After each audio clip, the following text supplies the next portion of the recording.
நிறைய இளம்பெண்களுக்கு இன்றைய காலகட்டங்களில் உடல் ரீதியாகவும் மன ரீதியாகவும் அவர்களுக்கு இருக்கக்கூடிய ஒரு முக்கியமான பிரச்சனை தான் இந்த மாதவிடாய் பிரச்சனை.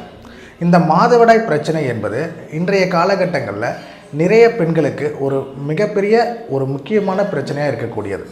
இந்த மாதவிடாய் பிரச்சனை வருவதற்கு நிறைய காரணங்கள் உண்டு.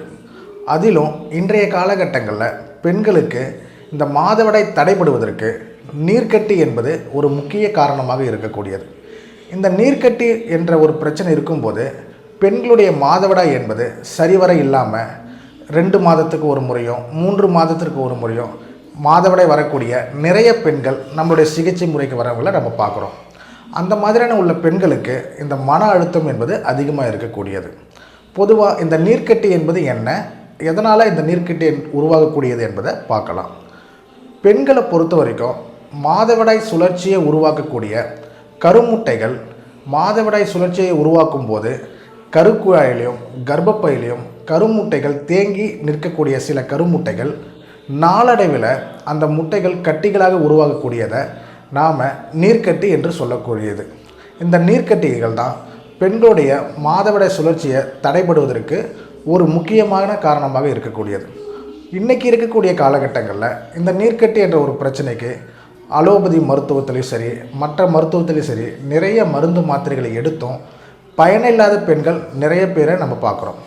பொதுவாக இன்றைக்கி இருக்கக்கூடிய சூழ்நிலையில் இந்த நீர்க்கட்டி என்ற ஒரு பிரச்சனைக்கு லேப்ரோஸ்கோபி, டிஎன்சி போன்ற சிகிச்சை முறைகளையும் பெண்கள் எடுக்கிறாங்க. அதுலேயும் நிரந்தரமாக இந்த நீர்க்கட்டி என்ற ஒரு பிரச்சனை சரியாவது கிடையாது. அதிலும் சரியாகாமல் பெண்கள் மன அழுத்தம் என்பது மிகவும் அதிகமாக இருக்கக்கூடிய பெண்களை நம்ம சிகிச்சை முறைக்கு வரவங்களையும் நம்ம பார்க்குறோம். இந்த மாதிரியான பெண்களுக்கு நாம் கொடுக்கக்கூடிய சித்த மருந்துகள், இந்த சித்த மருந்துகளை தொடர்ந்து ஒரு 3 மாதம் 6 மாதங்கள் தொடர்ந்து எடுக்கும்போது பெண்களுக்கு ஏற்படக்கூடிய இந்த நீர்க்கட்டி பிரச்சனை அவங்களுடைய மாதவிடாய் வெளியேறும்போது அந்த நீர்க்கட்டி அழுக்கு தேக்கங்கள் எல்லாமே அந்த மாதவிடாயிலே கரைந்து வெளியேறுவதை பெண்கள் உணரலாம்.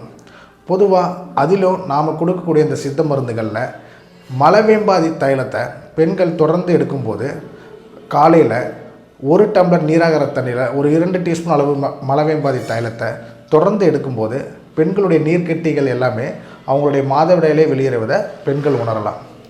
இந்த பதிவு என்பது பெண்களுக்கு ஒரு பயனுள்ள பதிவாக இருக்கும் என்று நினைக்கிறோம்.